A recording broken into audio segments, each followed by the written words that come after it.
আসসালামু আলাইকুম ওয়া রাহমাতুল্লাহি ওয়া বারাকাতুহু।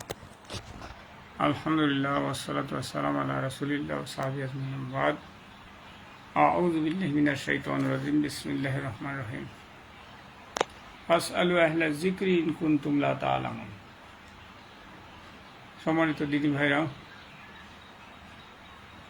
মহান রব্বুল আলামিন আমাদেরকে আদেশ দিয়েছেন, তোমরা যে বিষয় জানো না সেই বিষয় যে জানে তাকে জিজ্ঞেস করে জেনে নাও।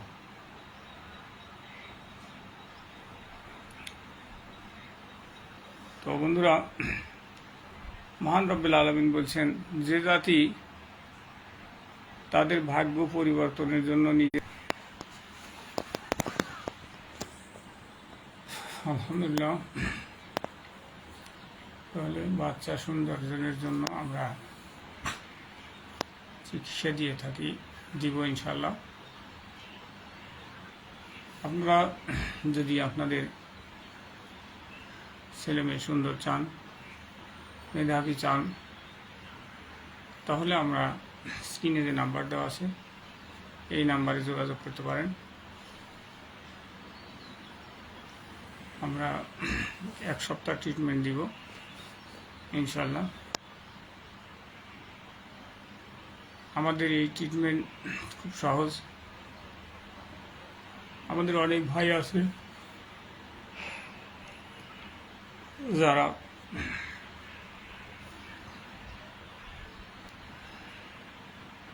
যাদের বংশ কালো, আবার অনেক ভাই আছে, অনেক ফ্যামিলি আছে খুব কম এগুলো ছেলে মেয়ে প্রতিবন্ধী হয়।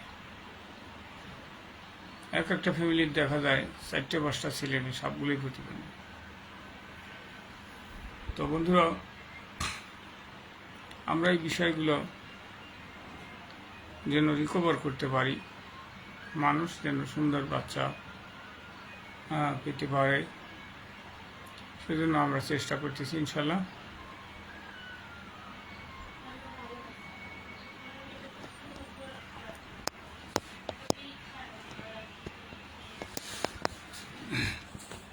ছেলে মেয়ে আপনার সুন্দর হবে, মেধাবী হবে।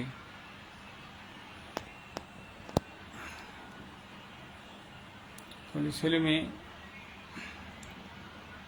দেখলে চক্ষু জুড়া যায়, আর এই জন্য আল্লাহর কাছে দোয়াও করতে হয়।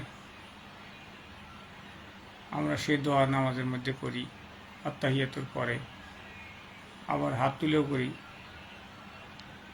বিসমিল্লাহির রহমানির রহিম। রব্বানা হাবলানা মিন আজওয়াজিনা ওয়া যুররিয়াতিনা কুররাতা আয়ুন ওয়াজআলনা লিল মুত্তাকিনা ইমামা।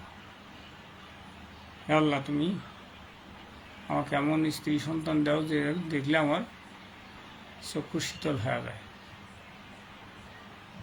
তোমার দাও হে আল্লাহ, আমাদের স্ত্রী ছেলে মেয়েদেরকে এমন সুন্দর বানায় দাও যেন আমাদের চক্ষু শীতল হয়ে যায়, সুন্দর লাগে, ভালো লাগে।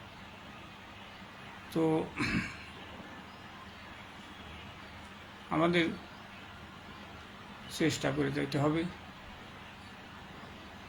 আল্লাহ বলছেন যে জাতি তারা তাদের ভাগ্য পরিবর্তনের জন্য নিজেরা চেষ্টা করে না, সেই জাতির ভাগ্য আমি কখনো পরিবর্তন করি না।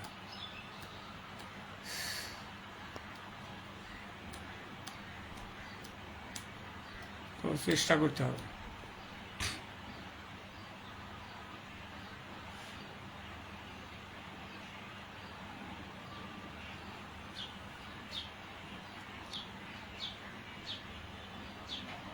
أعوذ بالله من الشيطان الرجيم. بسم الله الرحمن الرحيم. أفلا يتدبرون القرآن ولو كان من عند غير الله لوجدوا فيه اختلافا كثيرا. অবিশ্বাসীরা কি ভাবিয়া দেখে না যে এই কোরআন যদি আল্লাহ ছাড়া অন্য কারো কাছ থেকে আসতো, তাহলে এই কোরআনে অনেক অসঙ্গতি থাকতো, গরমিল থাকতো, কিন্তু কোরআনে কোনো গরমিল নাই, অসঙ্গতি নেই। কোরআনে আল্লাহ যে বিষয়গুলো বলছেন সেই বিষয়গুলো একটার সাথে একটা সাংঘর্ষিক নয়।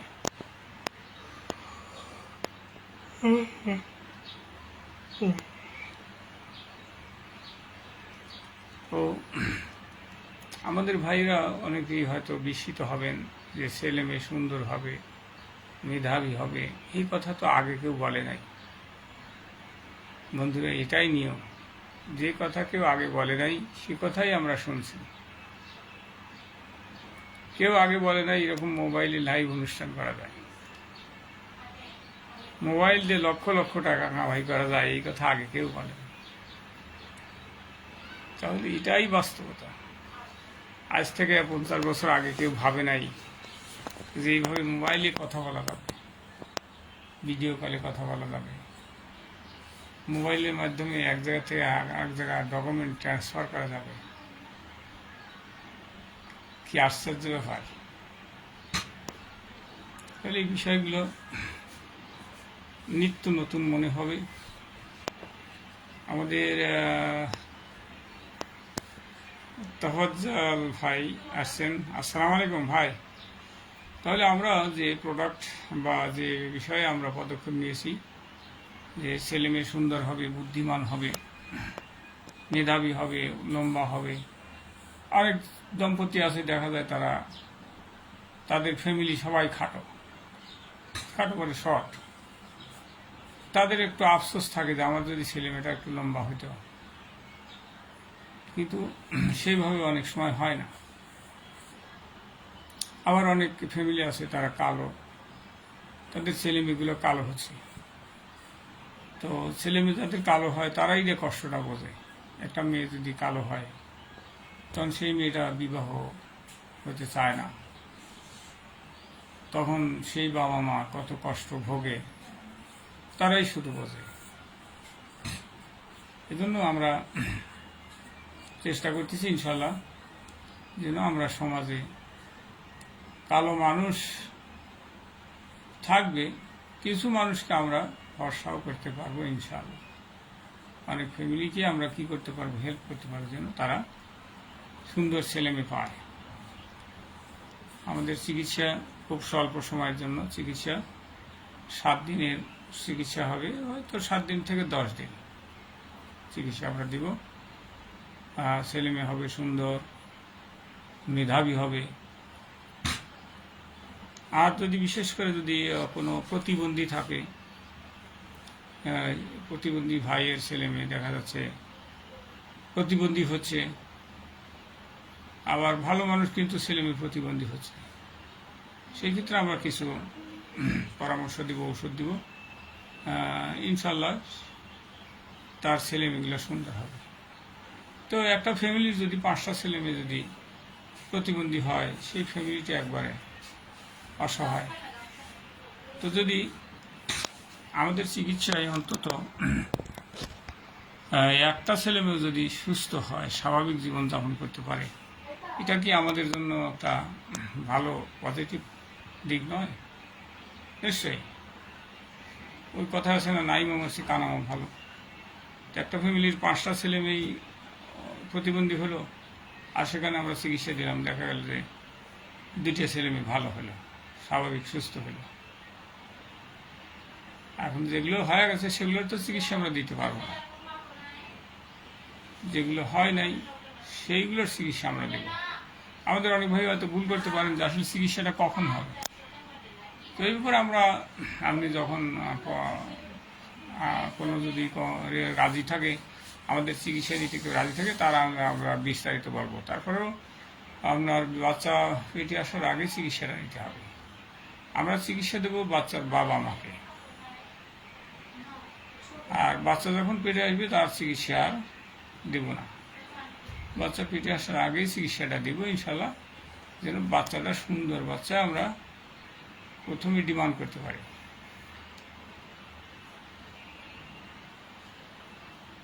আশা করি আমরা বুঝতে পারছি মনে হয়। একটা ফ্যামিলি যখন তারা স্বামী স্ত্রী অনেকেই অসুস্থ থাকে, বিভিন্ন রকমের সমস্যা থাকে তাদের, তো আমরা যদি তাদের সেই সমস্যাগুলো চিহ্নিত করে আমরা যদি সঠিক ট্রিটমেন্ট দিতে পারি, তাহলে ইনশাল্লাহ বাচ্চাগুলো সুন্দর হবে।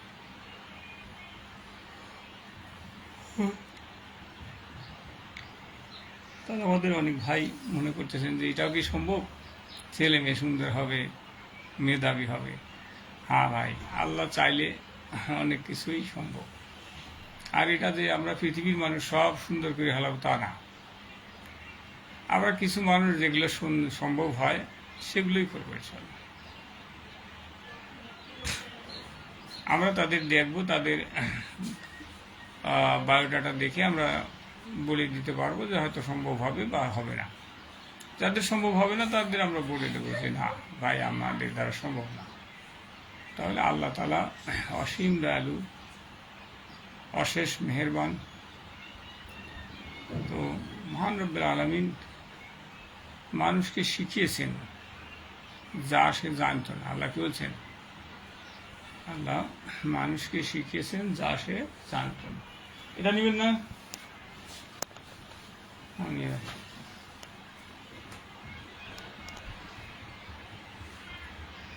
আমাদের যেটা করতে হবে, ধৈর্য ধরতে হবে,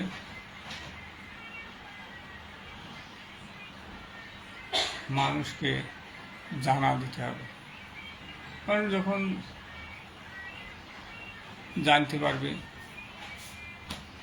আর আমাদের এই বছরের জন্য আমরা কিছু মানুষকে পরীক্ষা স্বরূপ আমরা দিব ইনশাল্লাহ। আগামী বছরই দেখা যাবে রেজাল্ট, যে তাদের ছেলেমেয়েগুলো কেমন হয়েছে।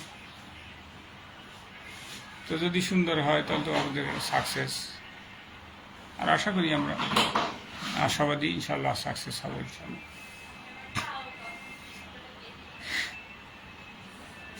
তাই আসুন, যোগাযোগ করুন এই নাম্বারে।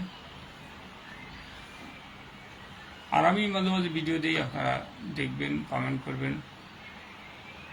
আমার কথাগুলো যদি ভুল হয় সেখানে আপনারা কমেন্ট করতে পারবেন।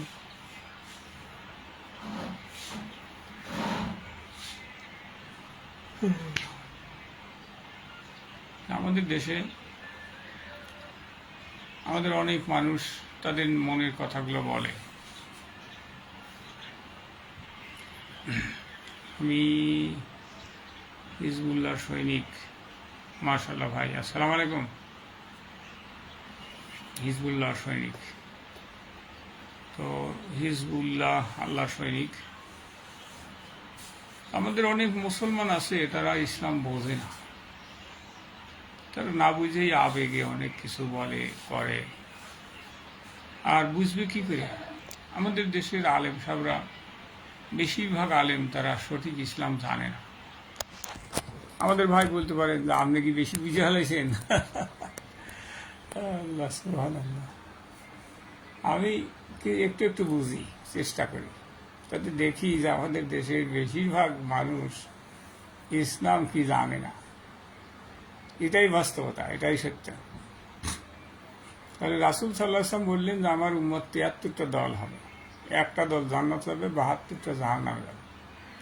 সাহাবী প্রশ্ন করলেন, ইয়া রাসূল সাল্লাল্লাহু আলাইহি ওয়াসাল্লাম, সে একটা দল কোনটা, যে দলটা জান্নাতে যাবে?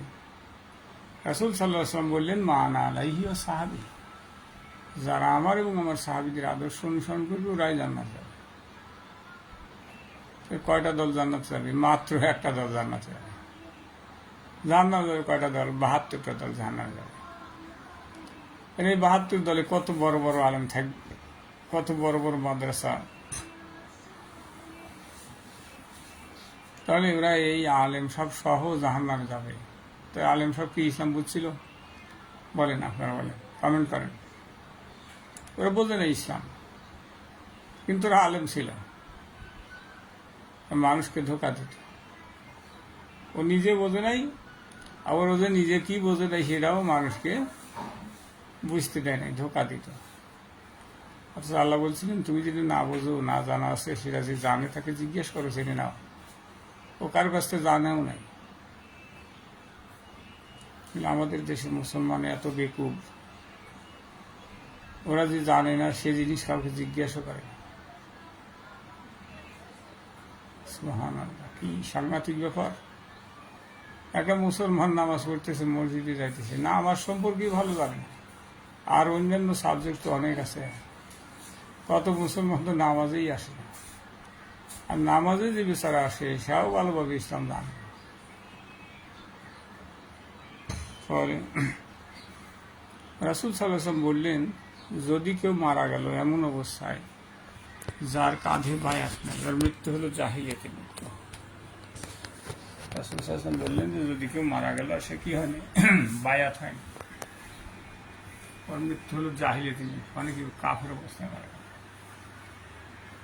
কয়জন মুসলমান জানে বলেন, আপনারা বলেন।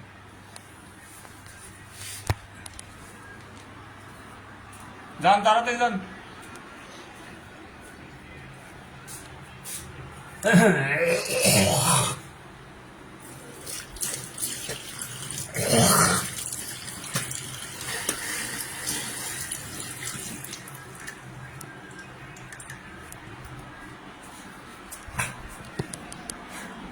যাচ্ছেন না কেন তাড়াতাড়ি? কাপড় তো ভাঁজ লাগবে বলে তো বাবা পাওয়া যায় না। খেলা কখন থেকে লাগাইছেন যাচ্ছেন না মনে হচ্ছে যে এই করবো। দুনিয়া কঠিন। তো আসুন আমরা জেনে নিই। আল্লাহ বলছেন, তোমরা যে বিষয় জানো না সে বিষয়ে যে জানে তাকে জিজ্ঞেস করো, জেনে নাও। তাহলে রাসূল সাল্লাল্লাহু আলাইহি ওয়াসাল্লাম বললেন যে যদি কেউ মারা গেল আর সে কি হয় না, বাইয়াত হয় না, আর মৃত্যু হলো জাহিলিয়াতে মৃত্যু, মানে ও কাফের অবস্থায় মারা গেল। কি সাংঘাতিক ব্যাপার! একটা মানুষ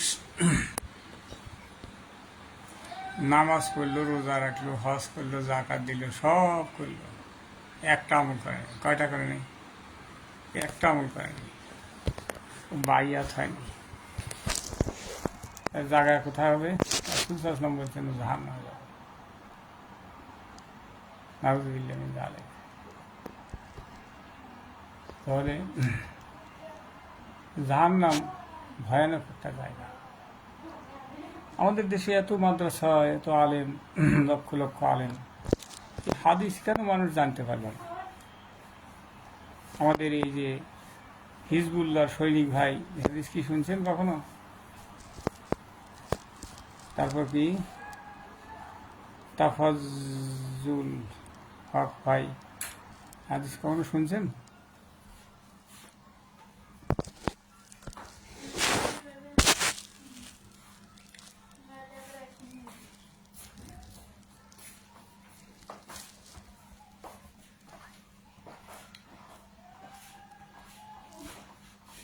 জানলাটা খোলাই থাকে বসে।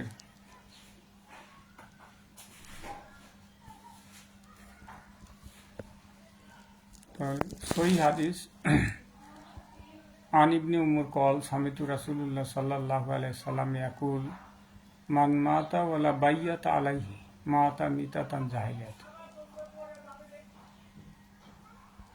বায়াত সারা মৃত্যু জাহিলিয়াতের মৃত্যু।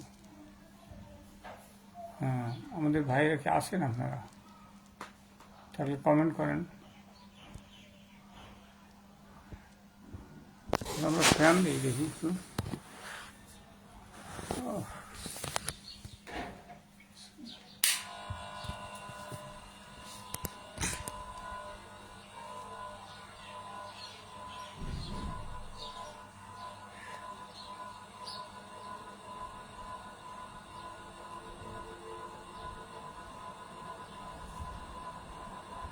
তো বন্ধুরা, বায়াত ছাড়া যদি কেউ মৃত্যু হয়, বায়াত ছাড়া যদি কার মৃত্যু হয়, তাহলে সে কাফের অবস্থায় মারা যাবে, জাহিলিয়াতে মৃত্যু হবে তার।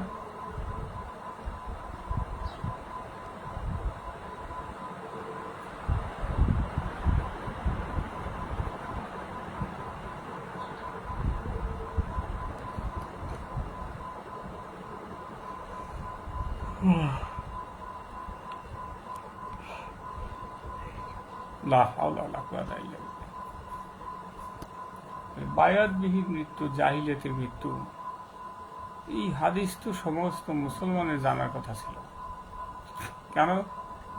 কারণ রাসূল সাল্লাল্লাহু আলাইহি সাল্লাম বলছেন, তুমি যদি একটা জানো সেটাই প্রচার করো, বাল্লিগু আন্নী ওয়ালাউ আয়া। তোমার যদি কমপক্ষে একটা আয়াত জানা থাকে সেটাই প্রচার করো।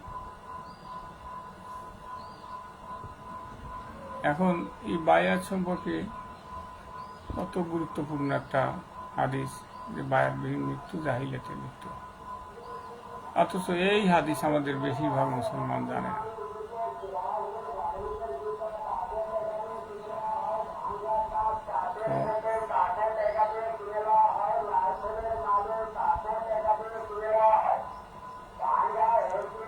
তো আমরা যে পর্যন্ত রাখছি, আসুন আমাদের কথাগুলো ভালো লাগলে বন্ধুদের কাছে পৌঁছে দিই, জানা দিই, তারা যেন আমাদের আলোচিত বিষয়গুলো জেনে নিতে পারে, তারা যেন সতর্ক হতে পারে। তো আমরা রাখছি পর্যন্তই। আসসালামু আলাইকুম রহমতুল্লাহ বারাকাতুহু। সুবহানাকা আল্লাহুম্মা ওয়া বিহামদিকা আশহাদু আল্লা ইলাহা ইল্লা আনতা আস্তাগফিরুকা ওয়া আতুবু ইলাইক। আখির দাওয়ানা আলহামদুলিল্লাহি রাব্বিল আলামিন ওয়া সলাতু ওয়া সালামু আলা রাসূলিল্লাহ। আসসালামু আলাইকুম রহমতুল্লাহ বারাকাতুহু।